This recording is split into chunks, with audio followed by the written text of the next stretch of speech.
Bien, hermanos, estamos en esta noche continuando con esta parte de cómo derribar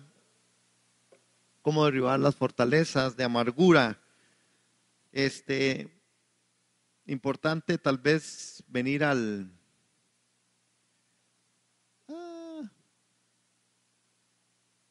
Ok.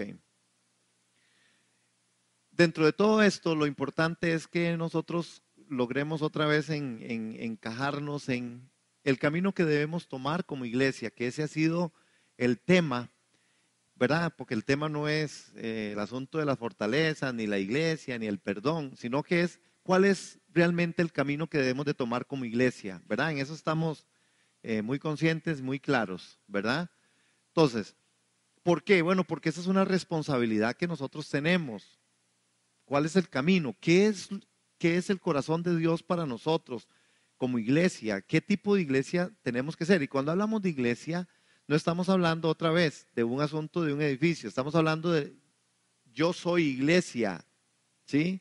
Yo soy parte del cuerpo de Cristo, ¿verdad? Cristo es la cabeza, pero yo como parte y miembro del cuerpo de Cristo, yo soy la iglesia que el mundo está viendo, ¿verdad? Yo soy parte de todo esto. Entonces, habíamos visto en algunas oportunidades, hemos visto que algunas, ay mira, me lo comí, iglesias en el Apocalipsis ya no están. La causa fue que, por ejemplo, Éfeso, Esmirna y Pérgamo, ¿recuerdan que lo vimos hace en las primeras veces? Estas tres iglesias ya no existen, ¿verdad? Ustedes ahí en el folleto tienen esto, ¿verdad? Del por qué ya no existen. El manejo del perdón y sus consecuencias son otro eslabón para darnos cuenta por medio de la escritura qué tipo de iglesia busca el Señor. Hermanos, ¿por qué estamos amarrando todo esto? ¿Verdad? Porque básicamente si nosotros no logramos introducirnos en estas tres áreas que son fundamentales, por ejemplo, ¿cuál es un área fundamental? Bueno, lo que realmente la escritura dice. ¿Por qué esas iglesias pasaron lo que pasaron? Dice la escritura que lo que aconteció, aconteció porque tenía que ser para nosotros el espejo o el ejemplo. Esas cosas están anotadas, esas cosas están dictadas ahí para que a nosotros nos sirvan como ejemplo. Por eso es importante.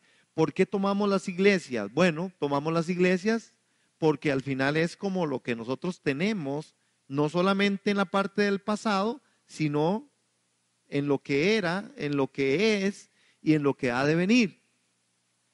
Otras 4 iglesias que son las que nos quedan por estudiar también, tenemos que verlas, cuál es esa parte de lo que las iglesias hicieron y por qué subsistieron y qué fue el mensaje que el Señor le envió a través de Jesucristo en la revelación de Apocalipsis. Con respecto a la parte del perdón y las consecuencias, eso es parte del manejo, ese es el tercer punto de estos dos formas que llevamos, de estos dos cables, estas dos líneas. ¿Por qué? Bueno, porque realmente una iglesia que no sepa vivir con una consecuencia y que no sepa perdonar y que no tenga por lo menos el fundamento del perdón, difícilmente va a poder subsistir. Porque si usted no perdona, usted está en pecado. Y si usted está en pecado, usted no puede entrar en el reino. Sin embargo, si yo a ustedes les preguntara, ¿cuál de estas tres formas que usted ve ahí? El mensaje a las iglesias en el Apocalipsis, en el mensaje central, el asunto del perdón y el asunto de cómo vivimos nuestras circunstancias. Usted me podría contestar si usted conoce personas que hay una de estas áreas que les cuesta. ¿A quién le cuesta perdonar? ¿A quién le cuesta saber cómo es vivir? Si yo les digo, ¿qué es lo que la iglesia quiere o qué es lo que Dios quiere de una iglesia? Que usted me diga, yo puedo contestar con toda firmeza, la iglesia que el Señor le agrada es esta. Y yo reúno las características de esa iglesia. Acuérdese y acordémonos que el Señor no viene por usted. El Señor viene por una iglesia. Por eso hablamos de cuál es el camino que la iglesia requiere. Dios quiere una iglesia para Él, de una forma que Él se la armó, se la formó. ¿Cuál es este tipo de iglesia? Usted podría decir cuál es ese tipo de iglesia. Y si usted contesta positivamente, usted también tiene entonces que saber y poder decir, bueno, y yo soy esa iglesia. Porque si no soy ese tipo de iglesia, yo estoy afuera. Amén. ¿Sí me voy a entender? Porque es importante manejar todo el criterio. Entonces, estamos hablando con respecto a la parte de derribando este tipo de fortalezas. En el folleto que ustedes tienen ahí, vienen algunas situaciones en Efesios 4, 26 al 32. ¿Lo tienen? Bueno, entonces aquí voy yo leyendo. Efesios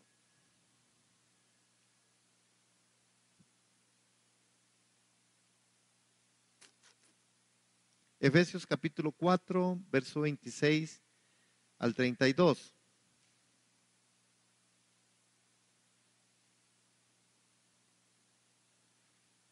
Ok, dice así la escritura.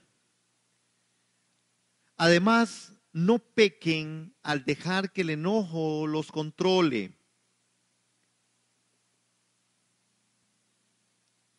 ¿Llegamos ahí? Manos. ¿Ya?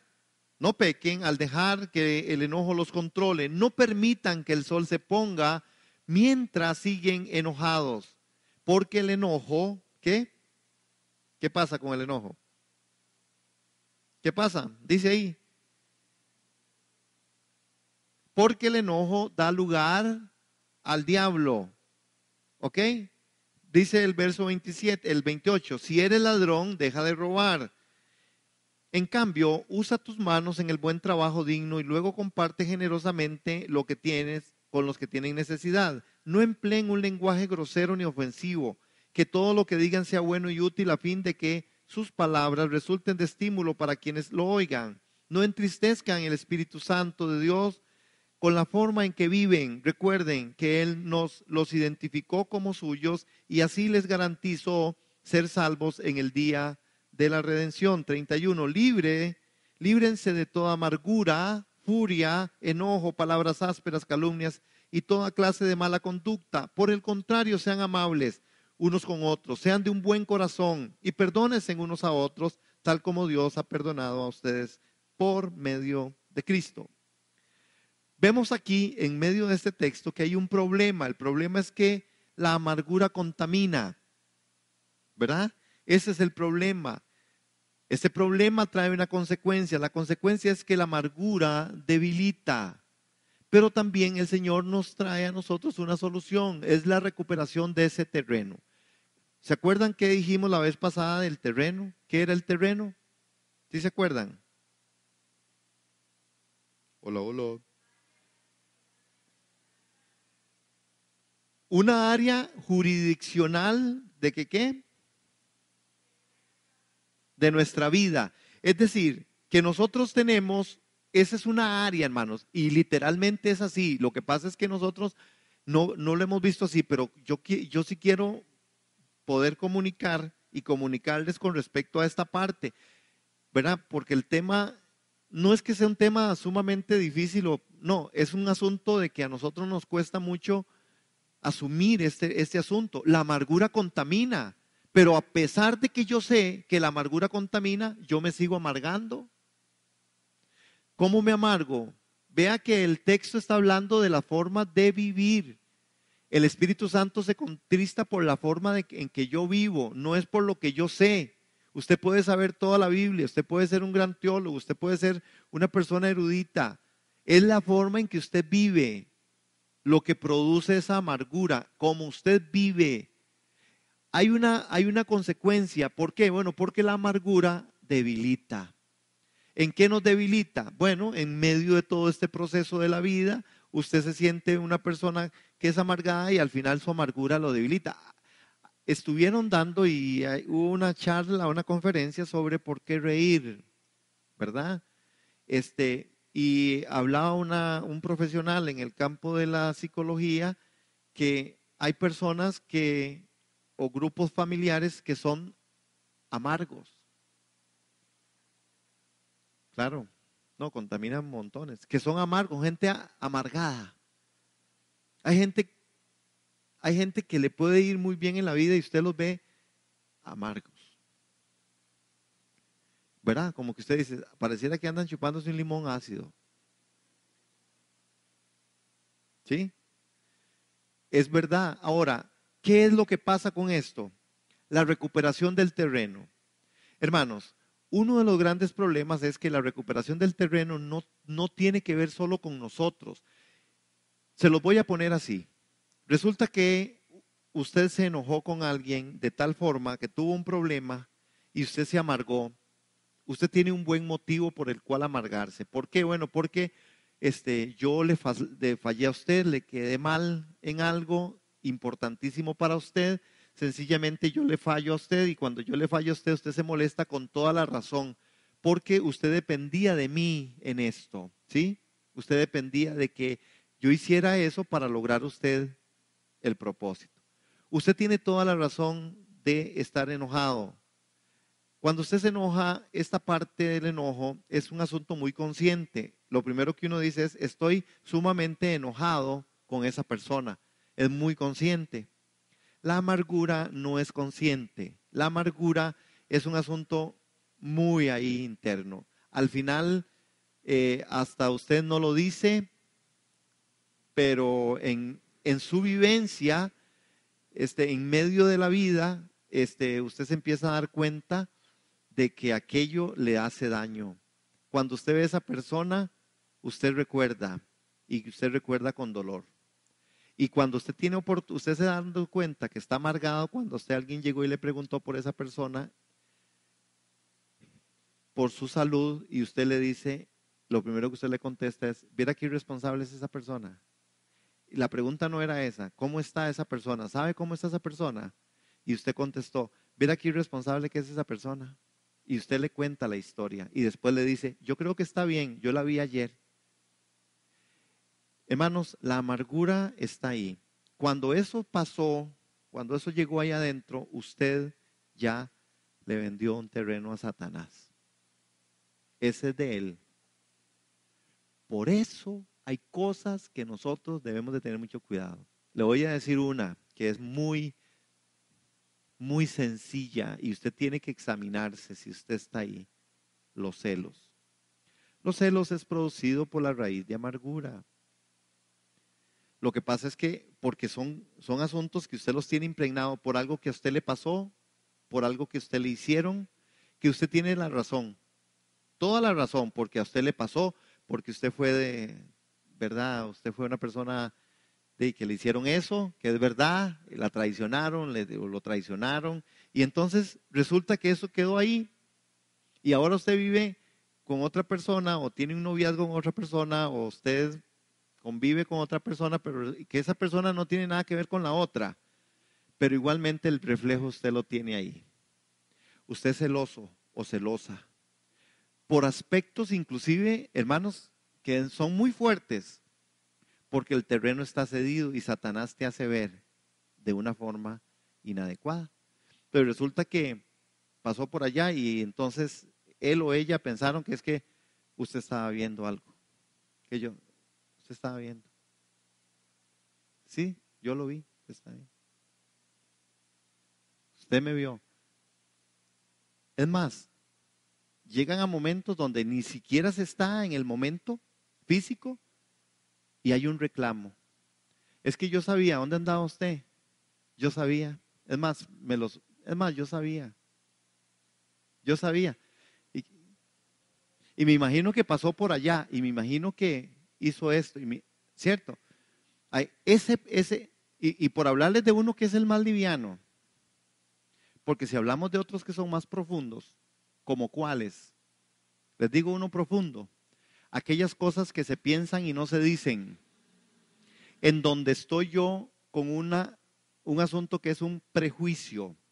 El prejuicio es el brotar de la raíz de amargura que llegó y conectó con mi mente y me prejuicio. Tengo aquella persona en la mira, la veo y digo, esta persona nunca va a cambiar. Oigan qué atribución, una atribución de Dios, una atribución de soberanía, una atribución, hermano, porque ya llegué y agarré a esa persona y la encarcelé. Sí, es que la encarcelo, ¿verdad? La juzgo, le doy la sentencia y la encierro. Usted es así. Y ante esto, hermanos, esto es otra vez, recuperar esos terrenos, hermanos, solo Dios lo logra hacer. Porque hoy por hoy nosotros tenemos situaciones y circunstancias que nosotros no podemos llevar a cabo porque nosotros estamos con ese problema en nuestro corazón. Esa no es la iglesia que el Señor quiere, hermano. Esa no es la iglesia del Señor. Definitivamente Dios no quiere una iglesia así. Ahora, ¿qué es lo que está pasando? Nosotros tenemos que evaluarnos en medio de todo esto, esta parte en la que nosotros tenemos que entendernos y entender, ¿verdad? De cómo tratar, porque aquí es donde viene el asunto de las consecuencias, ¿verdad? Las consecuencias son algo que nosotros, con lo que nosotros no caminamos. A nosotros nos cuesta mucho. Nosotros decimos, perdonamos, pero cuando se nos aparece aquel individuo, aquella individua, ¿verdad? Sencillamente me volví a revivir. Hermanos, hay personas que inclusive viven una cosa cíclica y de tiempo en tiempo le dan vuelta al desierto, digo yo, o le doy vuelta a la rosca, le doy vuelta a la rueda y me vuelvo a encontrar otra vez en el mismo sitio. Y uno entonces empieza y sigue escuchando personas diciendo lo mismo y entonces estoy un mes bien y un mes mal, porque otra vez me tocó la vuelta y me volví a encontrar con aquellas cosas.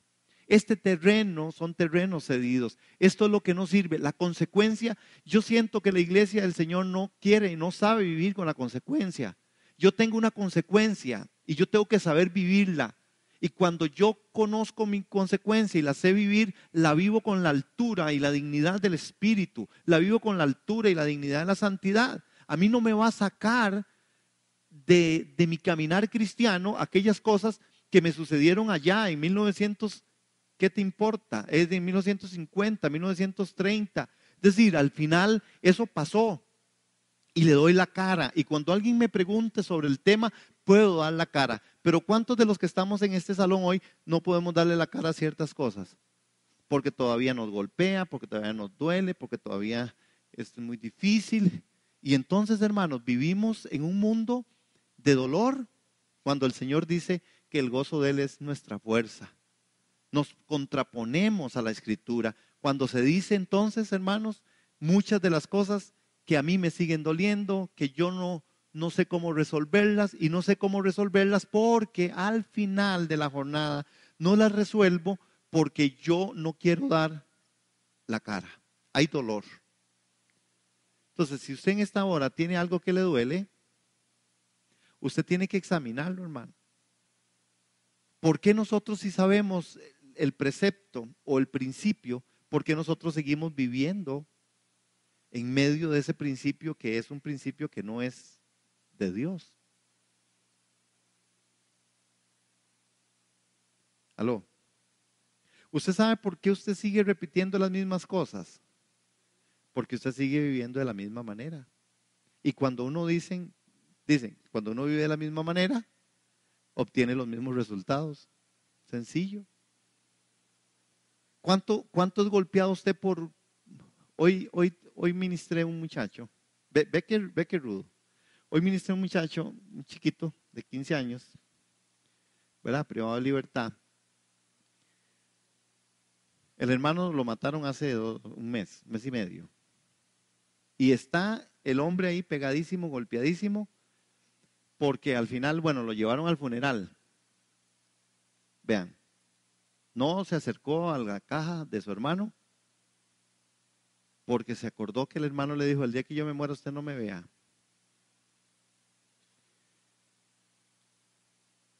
Y después entonces empieza a decir, es porque lo que yo le hice y yo no le pude pedir perdón por todo lo que yo le hice. Hermano, dígame una cosa, ¿cómo cree usted que un muchacho va a salir? Entonces, él se está autoagrediendo, por eso fue que me llamaron a mí, y porque él cree jura y perjura que el hermano se le sienta a la par, viene y le dice un poco de cosas y ya tiene como 8 días de no poder dormir, ni empastillado. Hermano, ¿cómo sacar a una persona de esto, verdad? ¿Cómo sacarlo? Vean el poder, hermanos, ¿verdad? Y hoy Dios, como Dios es Dios, ustedes no van a creer que fue lo que Dios me dio para que ese hombre pudiera salir de ahí. Hicimos, ¿saben qué es gato? ¿Sí saben qué es? Gato, jugar gato. El jueguillo de gato. Ahí. Es un juego de gato. Con el juego de gato salió el hombre por la gracia y misericordia de Dios, de su problema. No les voy a decir la estrategia porque lo tengo que patentizar, ¿verdad? Pero pues es que los psicólogos usan la silla vacía. No saben si, bueno, en pérdidas se usa, los psicólogos que tienen su nota, usan una cuestión que se llama la silla vacía para poder llevar a la persona, etcétera, y todo un tema. Pero a mí me funcionó por la gracia y misericordia de Dios con gato. Con el gato, con el jueguito del gato. Claro. Hermanos, pero esto, ¿cómo sacar a alguien que ha cedido tanto terreno? Bien, imagínense ese chiquito siendo atormentado. Hermano, no puede dormir y ya en la sección no dormía nadie. Entonces, eso es un conflicto que se los cuento que no es nada sencillo, porque entonces ya está bajo amenaza. Si vuelve a pegar esos alaridos y si vuelve a dormir y nos sigue despertando, lo vamos a agarrar y lo vamos a echar de aquí, lo vamos a amarrar y lo vamos a matar. Punto. Ya no era un asunto solamente que no hay alguien que pueda dormir, es que ya hay alguien que turbó todo, 10, 12 muchachos, con muchas ganas de matar. Y esa es una buena razón de que usted no lo dejen dormir por 8 días. ¿Vale? Es una buena razón. Ahí en la cárcel eso ya es de muy buen peso, casi justificado. Bueno, esto es el problema, pero yo le estoy hablando de esto de alguien, pero ¿cuántos de los que estamos aquí hemos vivido con eso? ¿Por qué usted se desvela tanto? ¿Por qué hay tanto insomnio? ¿Por qué usted casi no puede dormir? ¿Por qué usted cree que nos pasa esos insomnios desvelados? Y usted si quiere echarle la culpa a lo que sea, échele la culpa a la edad, échele la culpa que comió muy tarde, échele la culpa a lo que sea. Pero si usted y yo no hacemos un examen profundo, vamos a tener un problema. Porque uno tiene que ir por descarte, ahí, a ese lugar de la recuperación de un terreno cedido por una raíz de amargura. Sí, Señor. Sí, aunque realmente el terreno, el único que lo puede recuperar es Dios. Los pasos que nosotros damos son los pasos de la guianza de Dios en medio de los procesos. Ok, voy a rectificar nada más ahí. No se olvida. La capacidad de la mente es no olvidar. A nosotros se nos olvida el presente. A usted se le olvida dónde puso las llaves, pero a usted no se le olvida lo que a usted le hicieron hace 20 años. ¿Verdad? Lo que hace el proceso es manejarlo, nunca olvidarlo. Por ejemplo, la ira usted la maneja, pero usted realmente no puede quitarla. Igual, porque usted tiene que saber manejarlo, pero no se le quita, porque es una emoción, es un sentimiento, nace ahí. Y en la parte evolutiva es donde yo puedo manejarlo, donde yo puedo agarrarlo y decir, bueno, y me enfurezco y me voy con este rencor. Tengo un rencor que yo no soporto tan siquiera y hay gente que piensa que puede perdonar a aquella persona después de que murió hace 30 años que murió y hoy fue el día que lo pude perdonar. Es decir, otra vez, ¿verdad? El rencor es una emoción, es un sentimiento que nace de esa parte de la ira reprimida aquí o bien de la parte del problema de la amargura que está ahí. Entonces, es un resentimiento que usted maneja, que usted tiene ahí y que si usted lo puede manejar, difícilmente se lo va a quitar. ¿Y por qué digo yo que no se lo va a quitar? Porque está justificado, está fundamentado. Usted tiene ese rencor por algo que le hicieron. Usted no puede quitar lo que a usted le hicieron. Eso es vivir con la consecuencia. Usted no puede quitar aquello que le hicieron, pero usted sí puede manejar y vivir con aquello que le hicieron. ¿Me debe entender?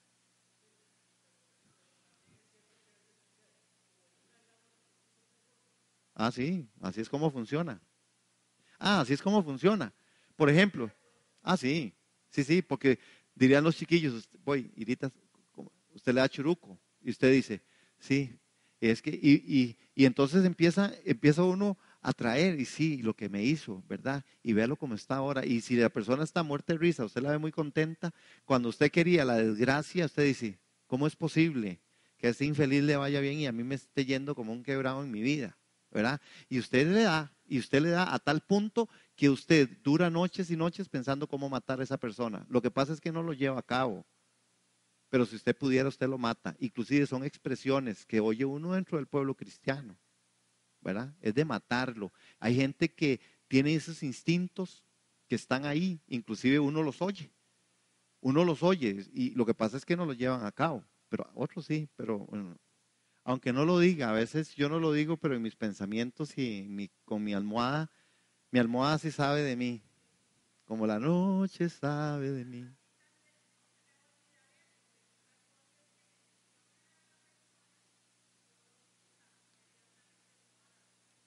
Exactamente. Ese tipo de eventos. Hay un evento, sí,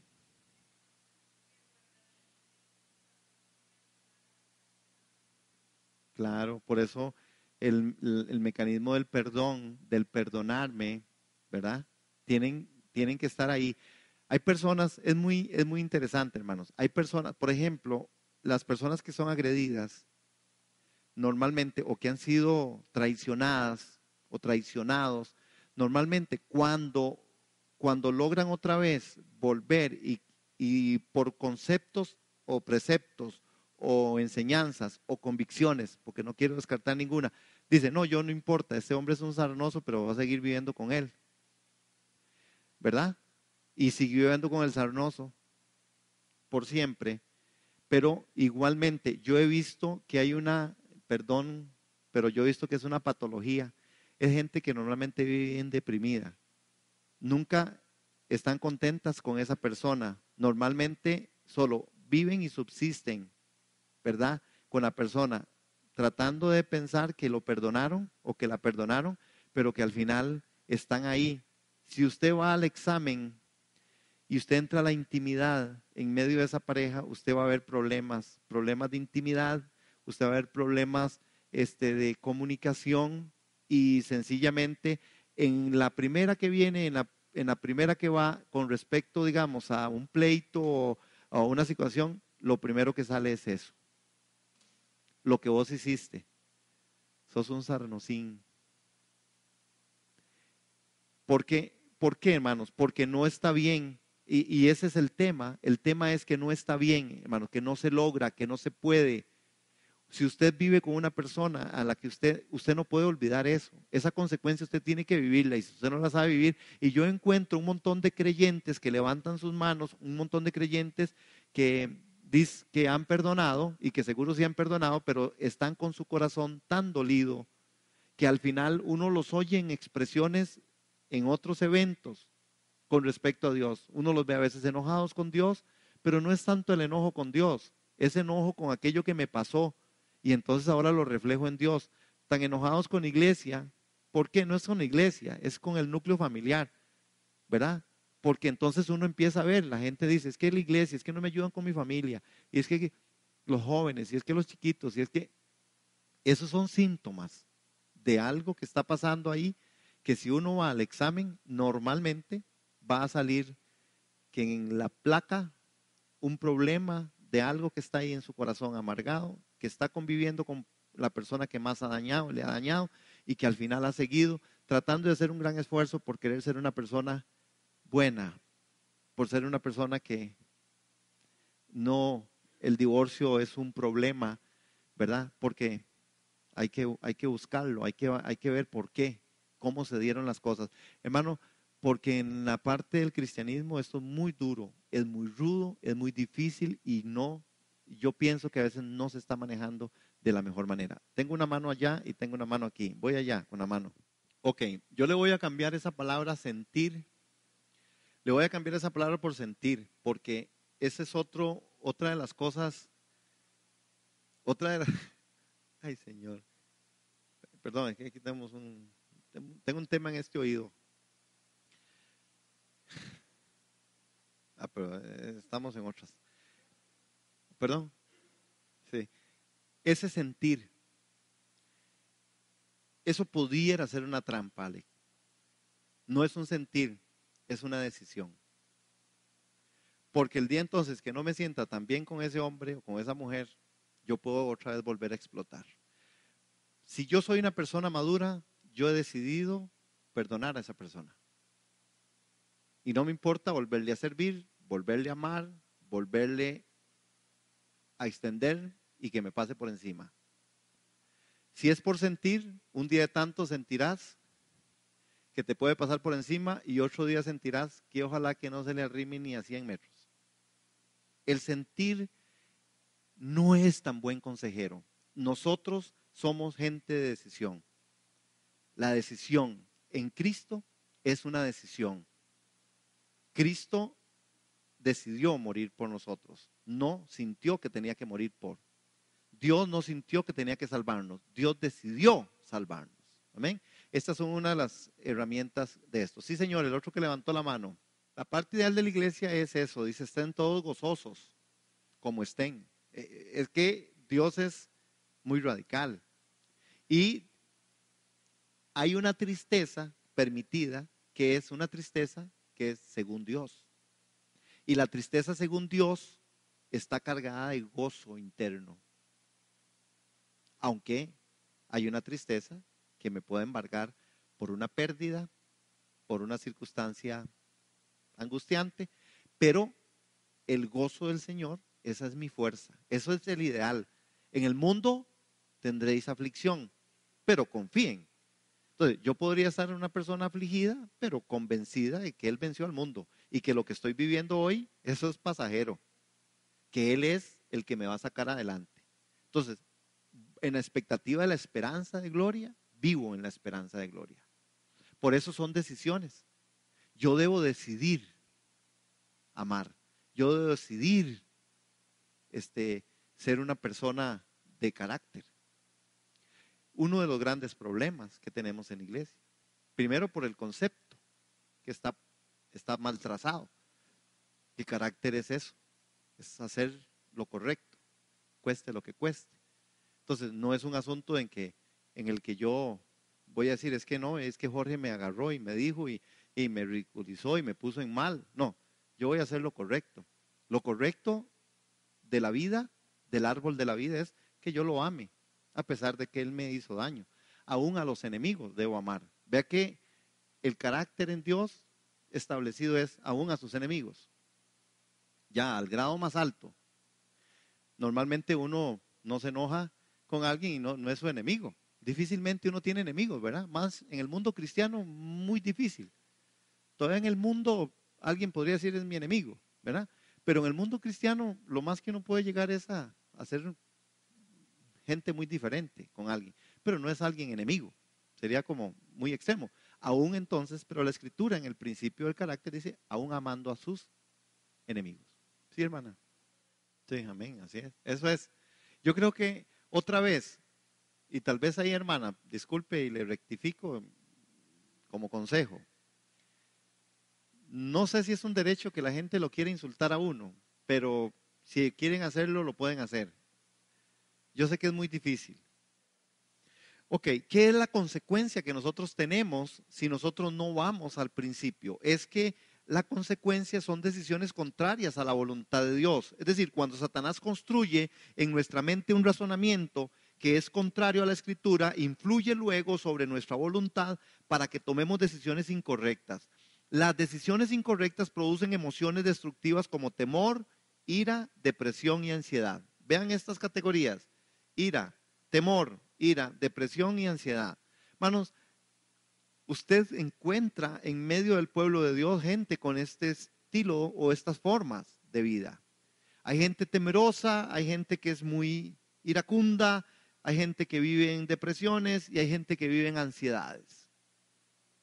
Hermanos, ¿qué es lo que estamos viendo? ¿Por qué estas personas pudieran vivir ahí? Yo creo que hoy no me van a querer mucho, pero es la decisión contraria a la voluntad de Dios. Normalmente, si vivimos en esa ira, si vivimos en esos temores, si vivimos en medio de estas formas de depresión y de ansiedad, es porque quizás nosotros tenemos una mentalidad incorrecta. El enemigo ha ganado ventaja. Hemos cedido el terreno, lo que hablábamos ahora al principio. Hemos cedido una parte del terreno. Hermano, no hay cosa más terrífica que esto. Entonces, usted conoce gente que usted sabe que por más que le diga, que por más que usted le ayude, que por más que usted ve que son gente que siguen repitiendo lo mismo, hacen lo mismo. Y al final inclusive terminan hablando hasta mal de usted. Usted que les ayudó, usted que les dio, usted que les hizo el favor, usted que se entregó y se dio, al final usted es casi acusado de que no se acerque más a mi hija.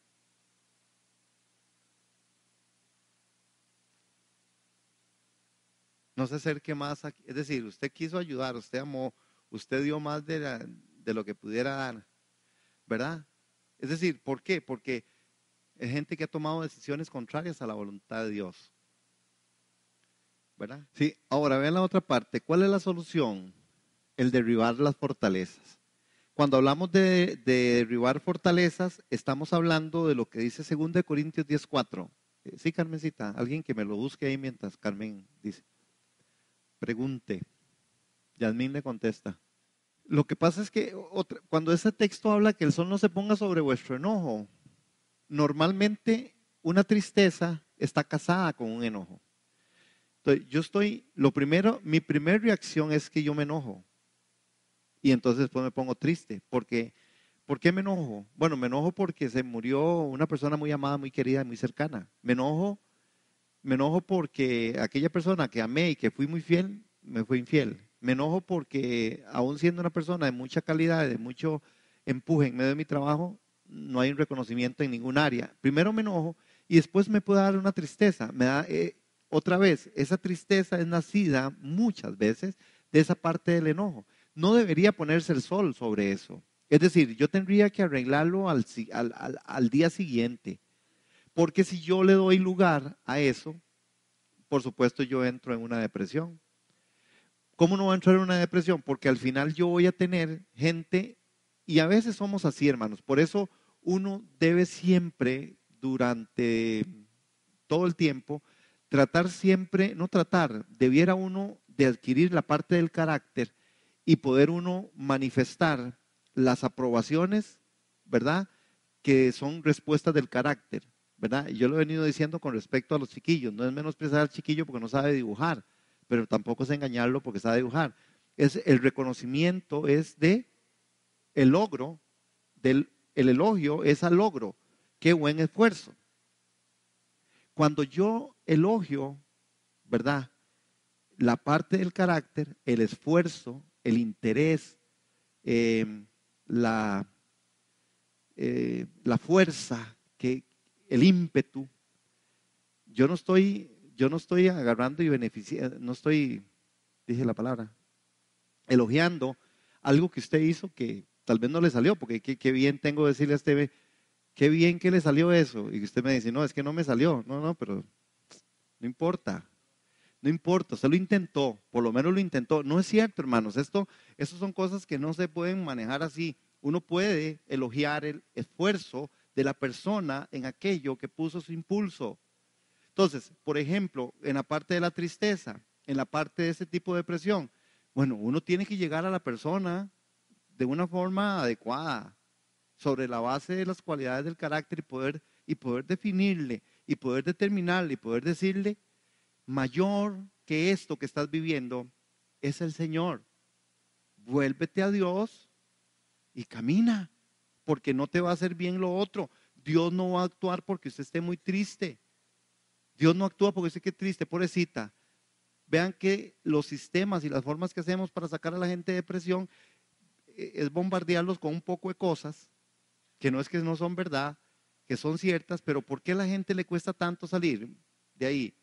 Porque yo creo que hay que ponerla, a veces no se ponen en la perspectiva, porque la gente tiene que entender que se dio un terreno, porque si el gozo del Señor es mi fortaleza y yo no estoy siendo gozosa o gozosa, es porque hay un terreno cedido. Satanás me lo ganó, me lo está ganando, porque si el Señor dice que el gozo de Él es mi fuerza y yo no tengo fuerzas para gozarme en medio de mi circunstancia, entonces yo estoy perdiendo ese espacio, hay un terreno que se cedió. Sí, Carmencita, y después Iris. ¿Cómo procesó Jesús su duelo? El duelo antes de morir. El duelo de Jesús antes de morir es Getsemaní. ¿Cómo lo procesó? Porque ahí es donde está nuestro principio de carácter. ¿Cómo lo procesó? Ajá, ajá, sino que ¿verdad? Dice, no, no era que me lo quite, es que me lo permita pasar. Entonces, ¿cuál es el problema? Uno de los grandes problemas en los procesos del duelo, lo que pasa es que la psicología nos ha metido a nosotros mucha cosa, hermanos, perdón, mucha cosa que nos ha ampliado el margen. Pero dentro del principio cristiano, ¿cuál es el asunto del proceso del duelo? El duelo no se debe convertir en un reclamo. Este es el gran problema de los duelos, que el duelo se convierte se permite a la persona y las personas en su entorno permiten al que está en el duelo que esto sea un reclamo contra Dios.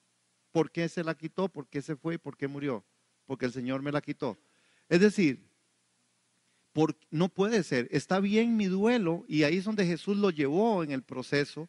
Y Jesús dijo, si es posible, pasa de mí esta copa. Mas no se haga tu voluntad, sino mi voluntad, sino tu voluntad. Ese es lo normal del duelo. Es aceptar con gozo que hay algo que yo puedo pedir delante de Dios y decir, Señor, ¿cómo me duele que mi esposa, mi hijo, mi hija, mi esposo se muriera? ¿Cómo me duele, Señor? Más tu santa voluntad es así. Yo no voy a poder revivir ni retornar a nadie por mucho que llore, por mucho que sufra, por mucho que reclame. No lo logro. Yo tengo que tener ese entendimiento de tomar una decisión en Dios y de poder decir, sí, Señor, me duele y me angustio. Y seguro si me acuerdo, voy a estar llorando cada vez que me acuerdo. Yo pienso que eso es lo normal. El tema es cuando se vuelve un reclamo delante de Dios esas cosas. Voy con Iris y voy con Yasmín. Sí, amén. Por eso es importante, hermano. Otra vez, yo no podría establecer aquí, y tal vez era la pregunta de Carmencita, ¿ah? Yo no podría establecer aquí cuánto tiempo usted puede llorar o tener el luto, ¿verdad? El tema está en que uno tiene que tomar decisiones y la decisión es que mi dolor, que mi angustia, que mi golpe no me lleve a un reclamo delante de Dios, porque la raíz de amargura es la que llega ahí, en el sol que se pone. Yo debo de entender que el sol no debe ponerse sobre mi enojo, y casi siempre en los lutos, en los duelos, el golpe, lo primero que hace es doler, después se hincha, ¿verdad? Que es donde viene toda esa parte. Sí, Jasmine. Sí, sí. Sí, es duro. Yo me acuerdo, a mí se murió mi mamá y mi papá, el perro y el gato y el ratón. Es decir, pero otra vez, ¿verdad? Yo decidí ¿qué hago? ¿Qué puedo hacer? Acercarme al Señor, ¿verdad? Bueno, realmente con la muerte de mi mamá fue muy, muy fuerte para mí, muy dura. Tan dura, tan dura, tan dura que no me di cuenta como por 3 meses de nada. Fue mi recta más fuerte de la vida. Sí, sí, sí me di a entender. No, yo no estaba llorando, yo andaba en una fiesta, pero de esas poderosas de la vida. Ahogando las penas y bien ahogadas. Esas sí se ahogaron. Ok, segunda de Corintios 10.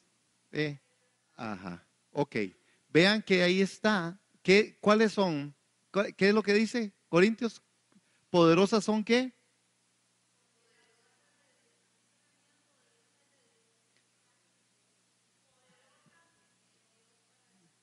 ¿Para destrucción de qué? Son fortalezas los que nosotros nos levantamos. Hermanos, ¿por qué se levantan las fortalezas? Y habla de fortalezas porque son construidas por nosotros, hermanos. El diablo es el ingeniero a cargo de la obra, ¿verdad? Satanás es el ingeniero a cargo y nosotros le ayudamos a construir. Él nos pasa los ladrillos y nosotros los ponemos. Ahí va. Pásame al otro ladrillo, ¿verdad? Y entonces creamos fortalezas. ¿Por qué pasa esto? Bueno, porque efectivamente nosotros sabemos, hermanos, que de dónde es que procede esto. En la Biblia, los apetitos del cuerpo se les llama la carne, ¿verdad? ¿Cuáles apetitos? Los deseos de los ojos, la vanagloria de la vida, todos esos aspectos, esas cosas en las que yo mismo soy buenísimo para autoministrarme, ¿verdad? Me enojo y busco la razón por qué estoy enojado. Y me encuentro gente alrededor diciéndome, sí, tenés razón. Bueno, no hace falta que uno le diga a alguien, cuando usted ve a alguien enojado con una persona, no, yo creo que debiéramos de decir, no, ¿cómo vas a estar enojado con esa persona? Y si te enojas con esa persona, entonces tenga la capacidad de poder ir y conversar con esa persona y decirle, vea que molesto y enojado estoy con vos por esto y esto y esto, pero voy a tener que tomar una decisión y voy a tener que perdonarte. Y ya, y se acabó. Pero hay personas que dicen, no, es que yo tengo que durar un poquito ahí en el proceso. Hay gente que le dan ahí el proceso hasta que se les ocurra un día de tantos decir, no, ya ahora sí. Hermano, ya eso ya ha construido fortalezas impresionantes. Se ha hecho un reguero por todo el mundo. Y lo más que le hacen cuando la ven con esa persona a usted es decir, qué hipócrita, todo lo que habló. Y llegan a decir, mira, todo lo que habló es así muy de usted. Me doy a entender, hermanos, cómo. Y entonces la iglesia empieza a ser tachada de hipócrita. Por eso la gente cree que en iglesias hay mucha hipocresía. Es porque la gente no ha sabido procesar, no ha sabido llevar estas cosas y esas fortalezas no han sido destruidas y al final la gente piensa que es que en la iglesia todo el mundo es así. Porque nadie, ninguno de nosotros sabemos cómo parar circunstancias, cómo parar situaciones. Bueno, no es normal. No es normal que hay cosas que uno ve que son atípicas. Nuestras emociones revolotean, hermanos. Revolotean por toda la vida. ¿Cómo es posible? Bueno, que es que si me tocan aquella que me gusta, entonces sí. Y entonces usted ve la gente no siendo consecuente aún en las cosas mismas de la iglesia. En congregarme, en estar, en involucrarme. Entonces usted ve, casi siempre uno ve como que son los mismos, pero es por el fenómeno hermano. Hay otros que no se quieren meter y no se van a meter porque está aquella o aquel. Es un fenómeno fuerte, feo. La carne, hermanos, en los tiempos de Adán hasta este otro tiempo, todo el nacido estaba bajo pecado. La carne, hermanos, era la que estaba ahí. El origen de la carne, hermanos. Y la carne no es sino nuestra naturaleza pecaminosa. Dice Pablo a los Corintios, ¿por qué hay entre ustedes celos, envidias? ¿Por qué? Porque sus carnes están involucradas en medio de todo el tema. ¿Por qué en ustedes hay tantas cosas feas? Dice el apóstol Pablo. Bueno, porque la naturaleza pecaminosa, es decir, todos somos de la carne. Y después de haber tal vez uno comprendido el origen de la carne no es sino nuestra naturaleza pecaminosa, punto. Entonces la naturaleza humana es muy difícil de cambiar, de hecho no cambiará.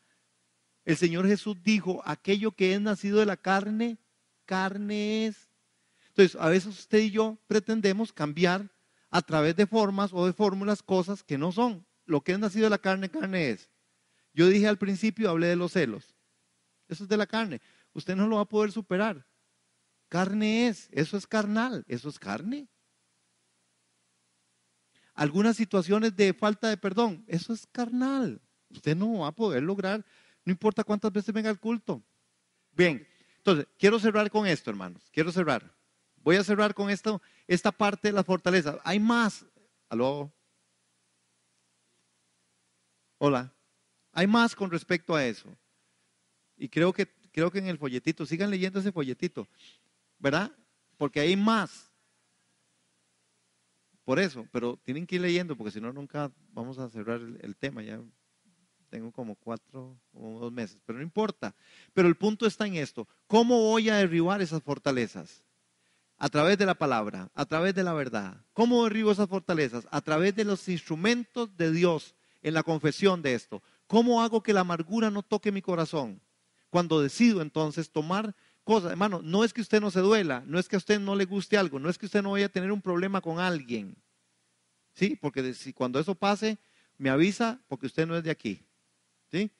nos van a pasar cosas, vamos a tener choques, vamos a salir golpeados, vamos a salir dolidos en muchas circunstancias, pero tenemos que empezar a tomar decisiones. Nosotros somos un ser integral y como tal, en las emociones y en los sentimientos y en la parte de la voluntad, ahí es donde nosotros tenemos que tomar esas decisiones de poder decir no, sí, seguro tengo razón, me dio mucha cólera, me molesté porque esa persona hizo algo incorrecto para conmigo, pero yo tomo la decisión de hacer lo correcto, yo tomo la decisión de dar la gloria al Señor y tomo la decisión de decir, sí, esto no está tan bien, esto está muy mal, esto me golpea, esto me ha dañado, esto no me motiva en nada, pero Señor, tú eres mi motivo, tú eres mi fuerza, yo soy espiritual y como espiritual debo estar sometido, yo no soy carnal. Lo que es de la carne, carne es. Por eso, vean hermanos, revisemos las escrituras. ¿Cuáles son las cosas de la carne? Leamos Gálatas capítulo 5. ¿Cuáles son estas cosas de la carne, según el apóstol Pablo? Hermano, hay cosas que nosotros tenemos que empezar a trabajar para que a nosotros no nos sucedan las cosas que a veces nos suceden. Usted tiene que conocer su núcleo familiar. Usted tiene que conocer su entorno. Hermanos, hay personas que definitivamente usted tiene que andarles al día, dándoles cuenta de todo, porque se convierten en gente débil, Nati, ¿verdad? Son débiles y al débil hay que fortalecerlo. Hay gente que hay que andar diciéndole, voy para acá, voy para allá, voy a ir a hacer esto y voy a hacer lo otro. Porque el día que usted no lo haga, ese día usted quedó como el más carnal y el más... Hermanos, tenemos que encontrar y saber y conocer las debilidades en nuestros núcleos familiares y empezar a ser muy prestos. ¿Para qué? Para que Satanás no se robe esos terrenos. A mí no me cuesta nada. ¿Y yo por qué voy a ceder terrenos? ¿Por qué tengo que ceder? Yo no puedo y ni debo ceder terrenos en medio de mi vivencia. Porque si yo levanto fortalezas que van en contra del conocimiento de Dios, bueno, es cuando usted oye a esas personas y usted muchas veces tal vez lo ha dicho y se escucha diciendo usted, de no, allá él, es que qué difícil, es que no se le queda bien con nada. No, usted no vive para quedarle bien a nadie. Usted y yo vivimos para la gloria de Dios. Usted sirve para la gloria de Dios. Es usted porque usted camina y vive en el mundo espiritual. Yo no estoy haciendo algo para que alguien me aplauda. Yo estoy haciendo las cosas porque Dios es Dios. Y si alguien me quiere aplaudir, bendito sea el Señor, añadiduras también, yo las quiero. Si alguien me dice que qué bonito, excelente. Si alguien me dice que qué feo, igual. Al final lo dice para el Señor. Y si puedo retroalimentarme de lo que me digan, excelente. Hermano, pero nosotros tenemos que crecer en esto. Si queremos ser la iglesia del Señor, es aprender a vivir en medio de este mundo. Y aprender a hacer y a saber por qué hago las cosas. Hermano, si yo sé que hay un hermano débil, yo debo de saber cómo manejar el tema. Es que entonces qué difícil, uno no le queda bien a todo mundo. Sí, no, esa persona es así, yo la amo así porque él es así y allá él con Dios. Y en lo que yo pueda llegar y hacer y dar, llegaré a hacer y dar. Ajá. ¿Es claro eso? Hola. ¿Usted sabe qué tipo de iglesia es usted? Yo tengo que saber qué tipo de iglesia soy. Yo sí tengo que saberlo. Yo tengo que estar convencido de qué tipo de iglesia soy. Al que perdone, se le perdona. Al que no perdone, no se le perdona. Punto. Todo lo que no es de fe es pecado. Nos predicaron el domingo. Entren a la página, ahí está muy bueno eso. Esa mujer golpeó en el servicio. Así es. Dios habla cuando Él quiere hablar, en la forma que quiere hablar. Y por quien quiere hablar. Ese es el tema, hermanos. ¿Qué tipo de iglesia somos? ¿Usted se gusta a usted como usted es? Póngase a la luz de la iglesia del Señor. Usted tiene que verse, hermanos, y saber entonces hacia dónde vamos dirigidos. Amén.